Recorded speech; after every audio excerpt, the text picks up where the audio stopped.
Okay, welcome everyone. So this is the second part of chapter 15, COVID-19 outbreaks. And we left last week to this very part of the modeling, which is the Bayesian analysis. So we already mentioned that we are going to use the BRMS package, which is an R interface to STAN.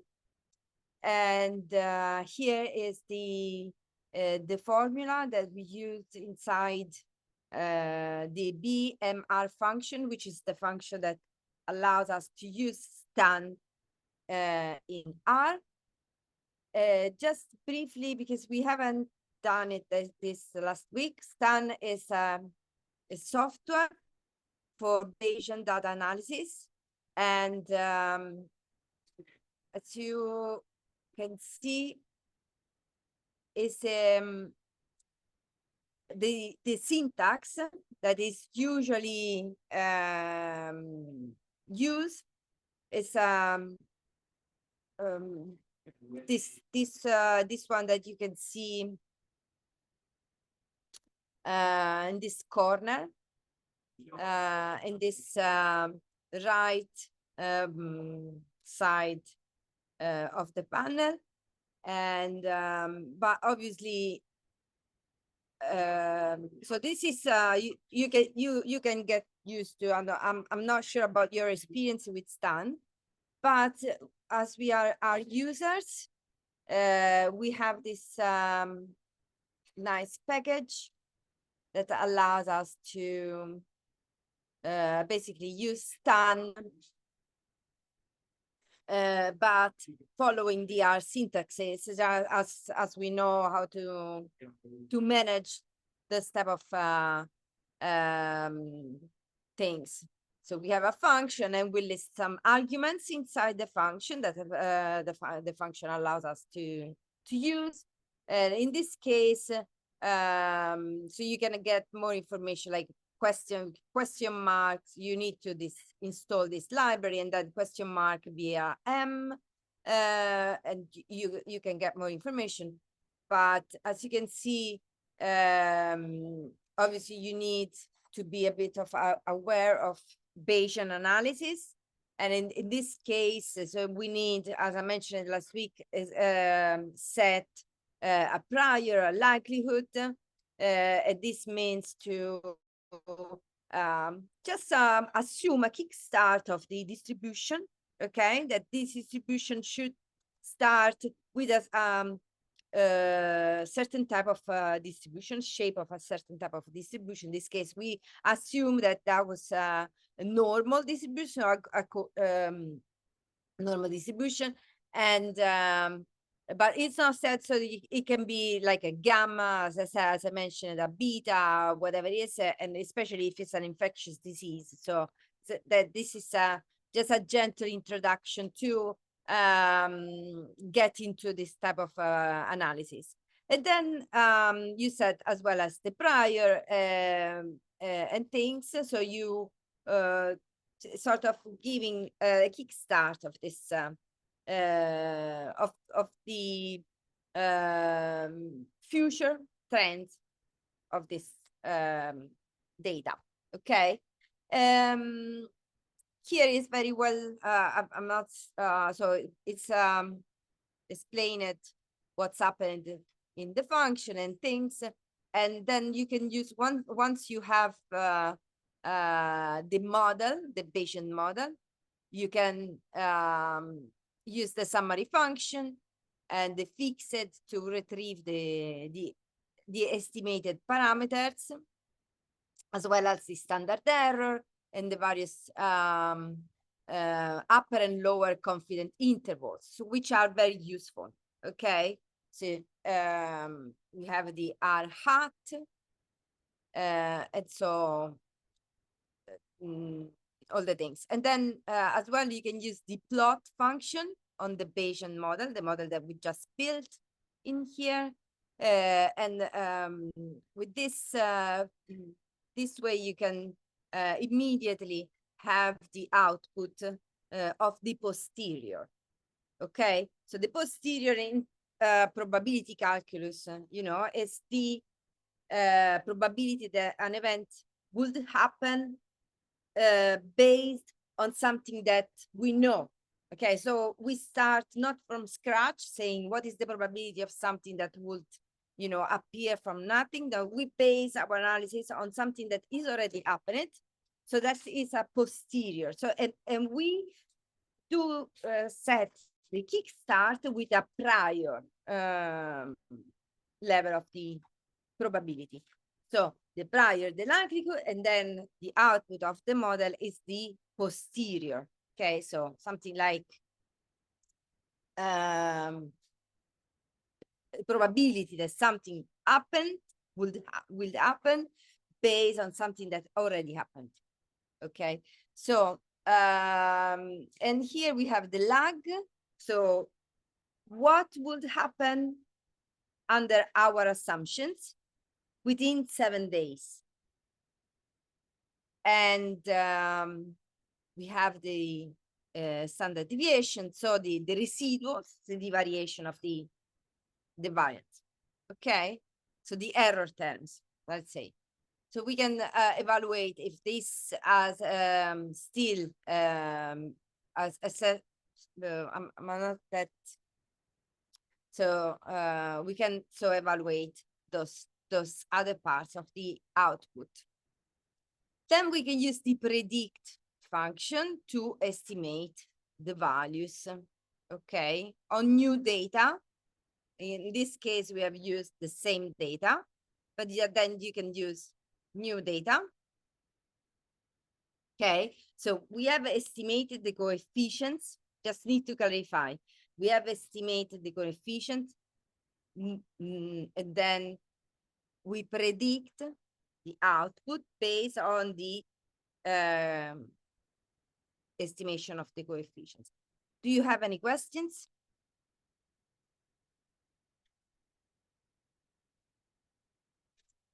Okay.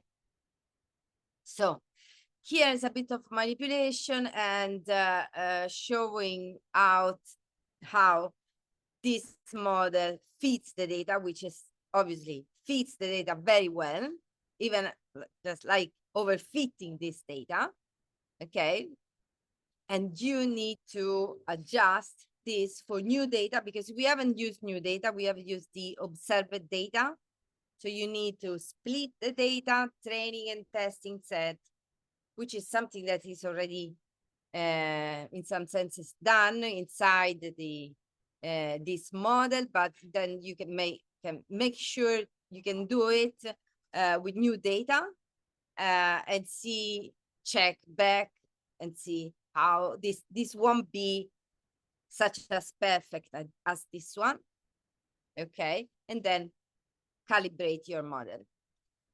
Obviously, here I mentioned this is a little typo that needs to be fixed. Here I mentioned that this is not enough, and ensemble modeling is key for this type of analysis. This means that ensemble modeling means more than one model together with some other techniques such as stacking or boosting. And here I've used tidy models and model time and stacks to show how to make a model ensemble. Okay, easy with tidy model, initial split, I split in training and test, do some folding, cross validation, and then set my recipe, sorry, set my recipe using all data. I'm not using the same formula as you can notice, but I scale all the values and then all nominal as a dummy variables. So anytime I have categorical variables, they will assume 1 or 0 when they are present or not. Okay, so the models that I will ensemble all together are a decision tree, so a cart model, a decision tree with R part as an engine, a random forest with a ranger engine, K nearest neighbor, KNN, and a support vector machine. 1, 2, 3, 4 models all together in a workflow set with a unique recipe. Obviously, this can be adjusted as well, so you can set more than one recipe within this workflow set. And this is a confirmation of the output. You can see we have this model in here.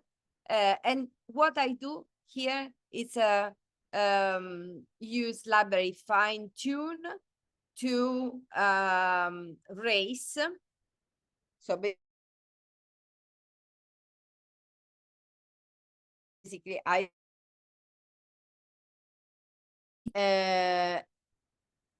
with a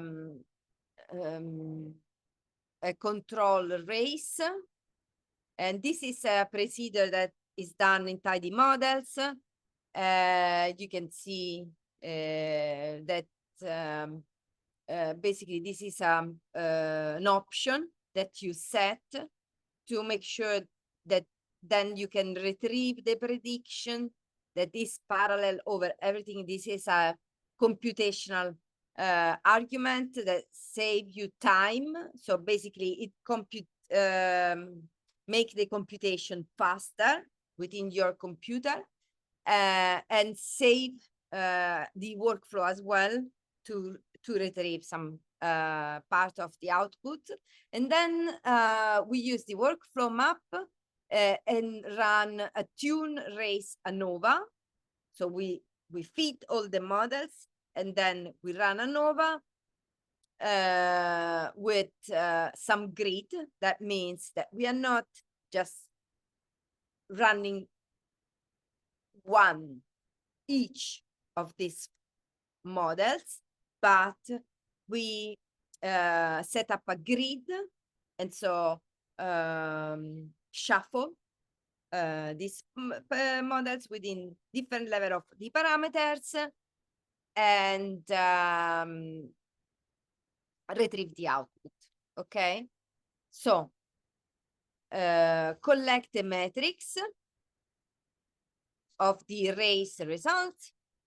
In particular, this residual mean sum RMSE. Okay, so for each one, they are in order. So the best one is still a random forest. So with the lowest RMC, and here is a visualization. You can see that the highest value for the RMC is KNN. Okay, residual means sum of R. This is a if I use this collect prediction and do this trick with ggplot, I can see all of them together with a different shape, and you can see that it is a model ensemble. That means that what means model ensemble? That I run all these models, I check which one is the best one, but then I take the average. Okay, so of each one. So because this is that is the meaning of the assemble.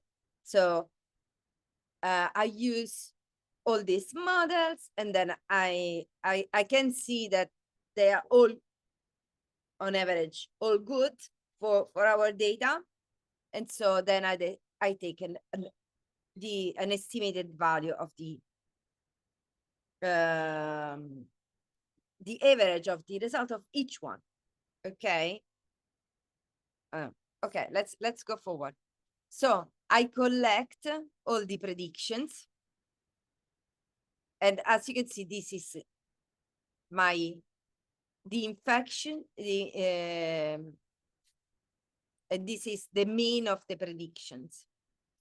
And this is good. This is good. So this is reassuming, summarizing. The data are quite good, even for new data.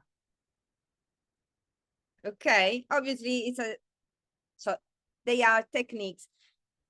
The hope, the aim of this book is provide tools to apply. So they have various tools. Then we are not focusing on tidy models. We are not focusing on MLR3. We are not focusing on STAN. But you have a set of tools for you to use, understand how to use that. Then you need to calibrate on your data a bit more. So this is not the end, because what we do is stacking. Okay, so stacking is done by because with library stacks. Okay, so we already loaded, and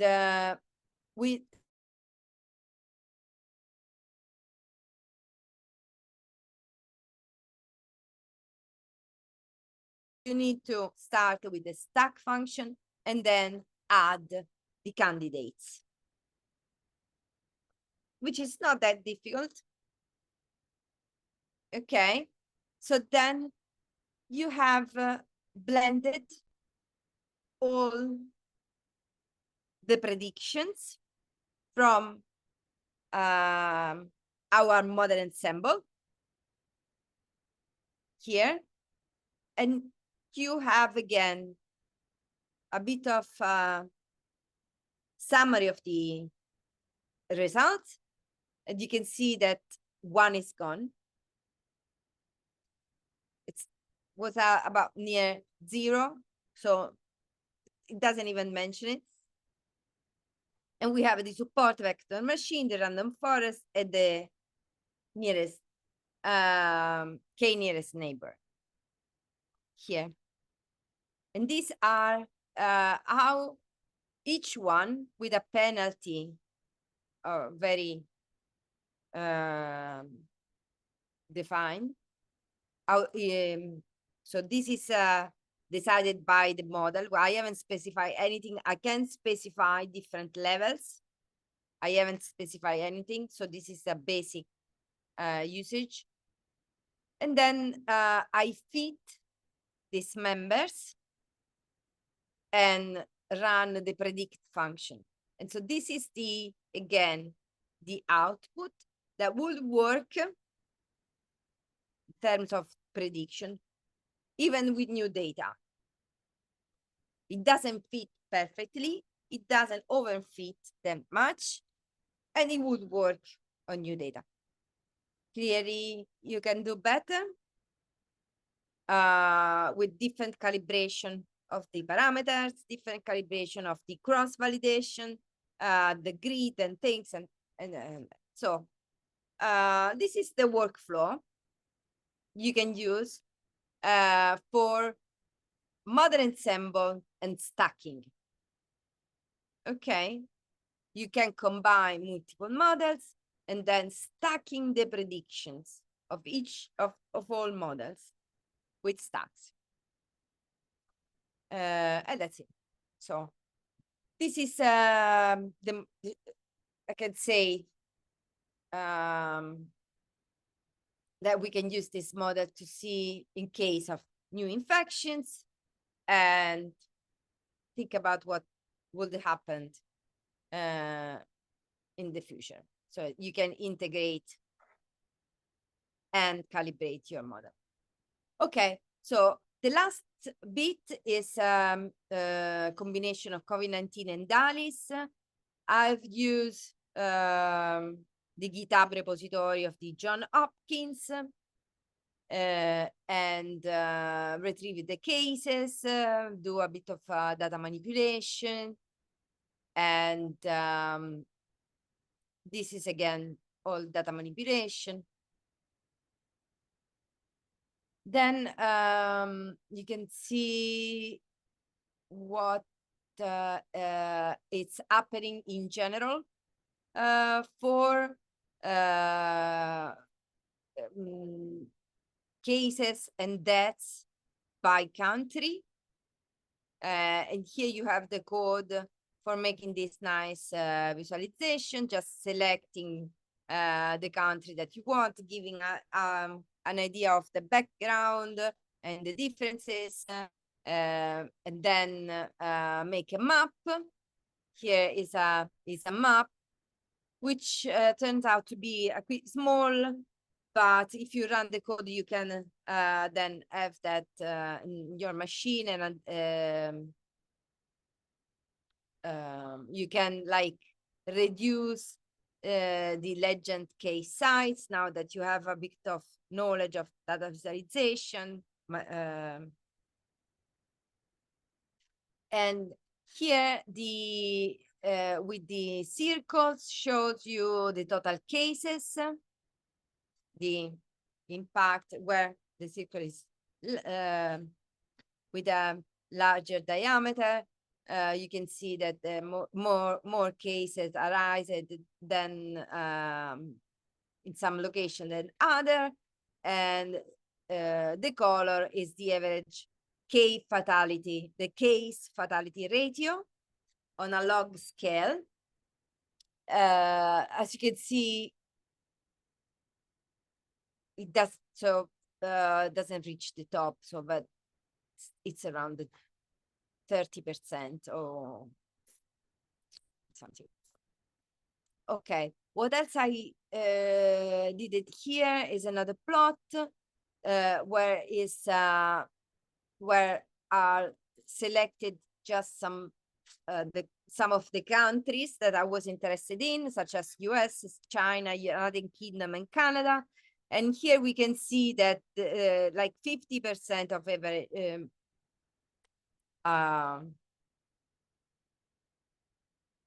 sorry, this is 0.5, not 50%. Sorry, I made a of the case fatality ratio is within Europe and some other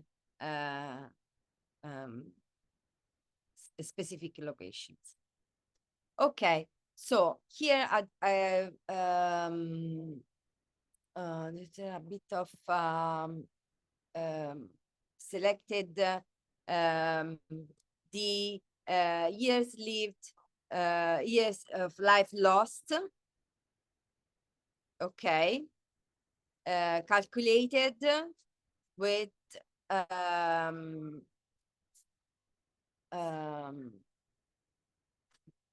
the deaths and this is a surface calculation, let's say. So we haven't split this within age groups or like 5-ish year age group or each year. So we have used an average of the life expectancy. So considering a life expectancy of I calculated this for each country, the years of life. This can be done for having a gross idea of what is happening, and then so you can have an idea of how this impact on each country, and to then calculate the years lived with disability. For example, I have decided to, because there's many, so I needed to focus on one illness. In this case, I focus on lower respiratory take a consideration of the disability weights of the lower respiratory, because it's COVID-19 affects the respiratory areas. So the lungs and things. So I've taken this as a disability weights and calculated based on the level of the population from the World Population Prospect Package, the prevalence,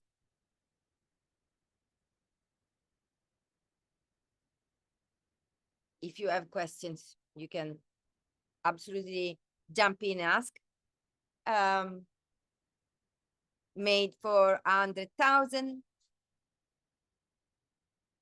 a million, to be honest, not 100,000, for a million population. And calculate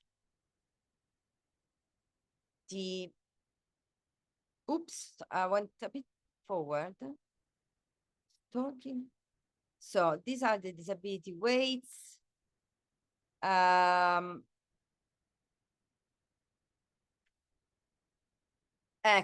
Okay, and the year lived with disability calculated with prevalence times disability weights, and then the DALYs, the sum of the two. Okay, so here you have a basic, simple way to understand what's happening with DALYs, with the health metrics, and how you can like have an idea of the how COVID-19, for example, impacted. Obviously, you need to better understand the population. Focus on one population, because then focus on one population divided by the population by year, age. You can use age standardized or age classes on 5-year group. It's good, as well as the life expectancy and other things. Or you can just retrieve the data from the HME or any other sources that you like and make your plot. So we can see these are the years living with disability, and these are the DALYs. So the United Kingdom apparently is the most impacted on DALYs. And a little summary of the chapter. I could have done differently. I could have done a line plot with the things, and yeah, many things can be done. But I hope to provide a kickstart, very useful to understand what is behind these metrics, which are very useful to me. I found them very useful to compare the health status of the countries and focus, if you pay attention and deal with one country and then compare to the global, you can like focus on health interventions on particular area that need to be addressed compared to other countries that suffer less that issue compared to another. So I stop sharing